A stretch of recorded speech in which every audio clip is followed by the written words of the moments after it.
ઘણા સારા વિચારો સાથે સારી પ્રવૃત્તિઓ આપણા વેપાર ઉદ્યોગમાં અને સમાજ માટે આપણે કરીએ છીએ. એટલે સારપ આપણા દરેકમાં છે, પણ સારપમાંથી મહાનતા તરફ જવું હોય, ફ્રોમ ગુડ ટુ ગ્રેટ, એની માટેના ખૂબ સુંદર વિચારો આપણે વડીલો પાસેથી પણ પ્રાપ્ત કર્યા છે. એમાં પહેલી અગત્યની વાત છે કે જીવન હંમેશા પુરુષાર્થ ભર્યું રાખવું. નૈતિક પ્રામાણિક પુરુષાર્થથી જીવનમાં દરેક પ્રકારની પ્રાપ્તિ થાય છે, દરેક પ્રકારની સમાજની સેવા થાય છે.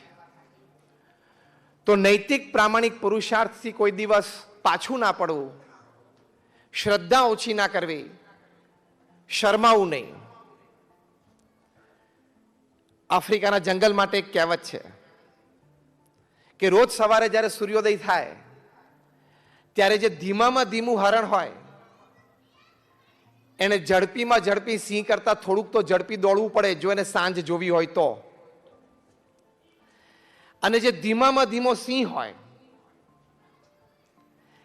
એને ધીમામાં ધીમા હરણ કરતા થોડુંક તો ઝડપી દોડવું પડે જો એને સાંજ જોવી હોય તો. આ વાતના અંતે સિદ્ધાંત રૂપે એક વાત લખેલી છે. So whether you are the lion or the deer, when the sun rises you have to run. તમે સિંહ હો કે હરણ હો, સૂર્યોદય થાય એટલે દોડવું તો પડે જ. એ સિદ્ધાંત છે. એટલે પુરુષાર્થ તો પૃથ્વી ઉપર કુદરતે મૂકેલો જ છે.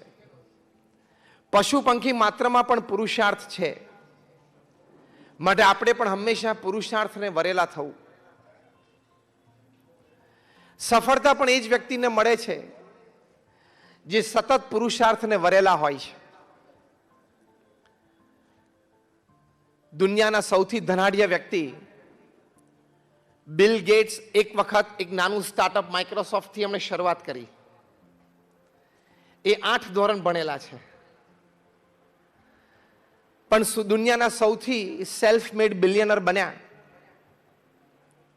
એમને એમનું જીવન ચરિત્ર લખ્યું, business at the speed of thought. Gagjibhai ખાસ મને કહેવા માટે આવેલા કે આ સંબંધી થોડીક વાત કરજો. Business at the speed of thought, કે તમારે વેપાર ધંધો વિચારની ઝડપે કરવો છે.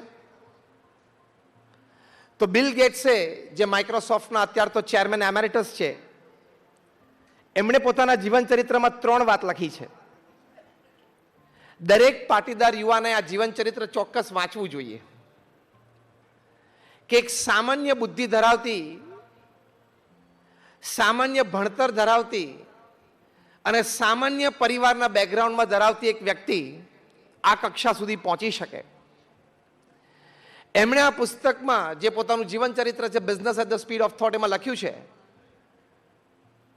The culmination of 3 things has made me what I am today. હું જે છું એમાં આ 3 વાત મુખ્ય છે. એમાં પહેલી વાત એવી લખી છે, ડિટર્મિનેશન, એટલે કે એક નક્કી કરવું, એક નિર્ણય લેવો કે આ કરવું જ છે.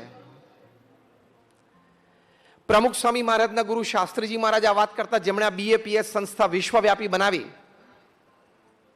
અત્યારે દુનિયાની પ્રથમ 10 સંસ્થા, 10 NGOમાં BAPS સ્વામિનારાયણ સંસ્થા છે, યુનાઇટેડ નેશન્સમાં પરમેનન્ટ સીટ છે. એ સંસ્થાના સ્થાપક શાસ્ત્રીજી મહારાજ પોતે એક સરસ વાત કરતા હતા કે કોઈ પણ કાર્ય શરૂ કરતા પહેલા 100 વાર વિચાર કરવો. 100 વાર વિચાર કરીને નિર્ણય લીધો હોય પછી એ કાર્ય કરતા કરતા 100 વિઘ્ન આવે તો પણ ઊભું નહીં રહેવાનું. આપણે ગ્લોબલ પાટીદાર બિઝનેસ સમિટમાં આ નિર્ણય કરીએ કે 100 વાર વિચારીને આપણે એક નિર્ણય લેવો છે, જે આપણો વેપારનો હોય, ધંધોના હોય, સમાજ સેવાનો હોય. પણ એકવાર 100 વાર વિચાર કર્યા પછી એકવાર વાત નક્કી કરીએ કે કરવું છે અને પછી આદરીએ, એમાં 100 વિઘ્ન આવે તો પણ ઊભું નહીં રહેવાનું. તો આ પાટીદારનું ખમીર કહેવાય ને. 100 વિઘ્ન આવે તો પણ ઊભું નહીં રહેવાનું, કમ વોટ મે, પછી ગમે તે પરિસ્થિતિ સર્જાય. બીજી વાત બિલ ગેટ્સ કરતા, ઇન્ટેન્સ હાર્ડવર્ક, જબરજસ્ત પુરુષાર્થ, કઠોર પરિશ્રમનો કોઈ વિકલ્પ નથી. જ્યારે 2000ની સાલમાં અમેરિકાના પ્રેસિડેન્ટ બિલ ક્લિન્ટન ભારત પધારેલા, હૈદરાબાદ હાઈટેક સિટીમાં એક આઈટી પ્રોફેશનલ્સના સેમિનારમાં એમણે એક સુંદર વાત કરેલી. એમણે કહ્યું કે there are 540 million youth in India, એટલે કે 54 કરોડ યુવાનો ભારતમાં છે. 15 થી 35 વર્ષની ઉંમર ધરાવતા 54 કરોડ લોકો ભારતમાં છે. 15 થી 35 એટલે India is the youngest nation in the world. પૃથ્વી પર સૌથી યુવા દેશ એ આપણો ભારત છે. તો 54 કરોડ યુવાનો, એમણે તો એ વાત કરી કે તમે 8 કલાક ભૂલી જાઓ, 6 કલાક પણ ભૂલી જાઓ, પણ આ 54 કરોડ ભારતના યુવાનો જો 4 કલાક પણ નિયમિત, વ્યવસ્થિત અને નૈતિક ભર્યું કાર્ય કરે, પુરુષાર્થ કરે, તો બહુ એક અદ્ભુત વાક્ય તત્કાલીન રાષ્ટ્ર પ્રમુખ અમેરિકાના બિલ ક્લિન્ટન બોલેલા કે nobody can stop India from becoming a superpower by 2030. 2030 સુધીમાં ભારત મહાસત્તા બને જ. આ યુવાનોમાં જાગૃત થવાની એક શક્તિ ઉત્પન્ન થાય તો. અને જેમ હમણાં વાત કરી કે આ પાટીદાર સમાજના કાર્યક્રમથી, આ આયોજનોથી, આ ગ્લોબલ બિઝનેસ સમિટ્સથી અન્ય જ્ઞાતિને પણ, અન્ય સમાજને પણ પ્રેરણાઓ મળે છે. એટલે સર્વાંગી એક જાગૃતિ સમાજમાં દરેક જ્ઞાતિમાં આવશે, આવી રહી છે. અને ત્રીજી વાત બિલ ગેટ્સે કરી, acceptance of the ideas of others. અન્યના સારા વિચારોનો સહર્ષ સ્વીકાર, જે પણ આપણા નેટવર્કિંગ માટે ખૂબ જરૂરી છે. સારા વિચારોની આપ-લે થાય, સારા વિચારોની ચર્ચા થાય, એમાંથી શ્રેષ્ઠ વિચાર ઉપાડીને એની પાછળનું કાર્ય થાય. that creates, એટલે કે સર્જન થઈ શકે. તો આપણે પણ જ્યારે મળીએ, એકબીજાને સાહજિક મળીએ, એકબીજાના ઘરે બેસવા જઈએ, ત્યારે સારા વિચારોની ચર્ચા કરવી, સારા પ્રસંગોની ચર્ચા કરવી, બીજી ફાલતુ ચર્ચા કરવાની કંઈ જરૂર નથી. If you want to become great from good, આપણે બધા સારા છીએ પણ મહાનતા તરફ જવું હોય, અંગ્રેજીમાં એક સરસ કહેવત છે, cheap people they discuss people. જે સસ્તા માણસ હોય ને, એ લોકો માણસોની ચર્ચા કરે કે આ આવો છે ને આવો છે, આ પ્રસંગે આવ્યો તો નહોતો આવ્યો, આણે આવું પહેર્યું તું નહોતું પહેર્યું, આવું ખાવું જોઈએ ન ખાવું. Average people they discuss events. Average લોકો હોય ને બુદ્ધિમત્તામાં, એ લોકો પ્રસંગોની ચર્ચા કરે અને કંઈક મેળવવાનો પ્રયત્ન કરે. And great minds they discuss ideas.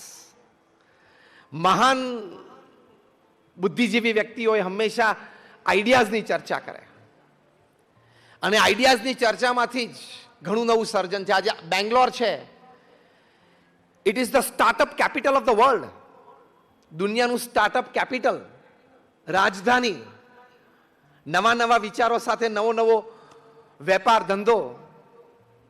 Average તમે રોજ ન્યૂઝપેપરમાં વાંચશો કે બેંગ્લોરના એક નવા સ્ટાર્ટઅપને $1 million કે $2 million કે $5 million પ્રાઇવેટ ઇક્વિટી અથવા કંઈક પૈસાની જોગવાઈ થઈ. એવા નવા વિચારો લઈને યુવાનો ત્યાં આવે છે.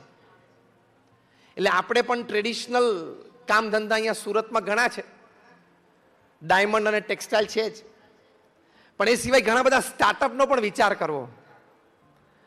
તો સારા નવા વિચારો હંમેશા આવકાર્ય છે, અને સારા અને નવા વિચારો હોય એ કોઈ દિવસ આર્થિક સહાયના કારણે ટળવળતા નથી. એ બેંગ્લોરે સાબિત કરી દીધું. અત્યારે બેંગ્લોરમાં કદાચ તમને આશ્ચર્ય થશે, 20,000થી પણ નવા સ્ટાર્ટઅપ બિઝનેસીસ છે. એબ્સોલ્યુટલી કોન્ઝર્વેટિવ વિચારધારાની બહાર જઈને એક નવો વિચાર. તો એવા વિચારો તરફ આપણે પ્રેરાવું જોઈએ. એટલે એ પણ એક બહુ મોટી વાત છે. તો 3 વાત, determination, intense hard work and acceptance of the ideas of others. આનાથી બિલ ગેટ્સ પણ મહાન બની શક્યા. આપણે બેઠા તમામમાં ભગવાને આ શક્તિ મૂકી છે, આપણે પણ એમાં ખૂબ મહાન બની શકીએ છીએ.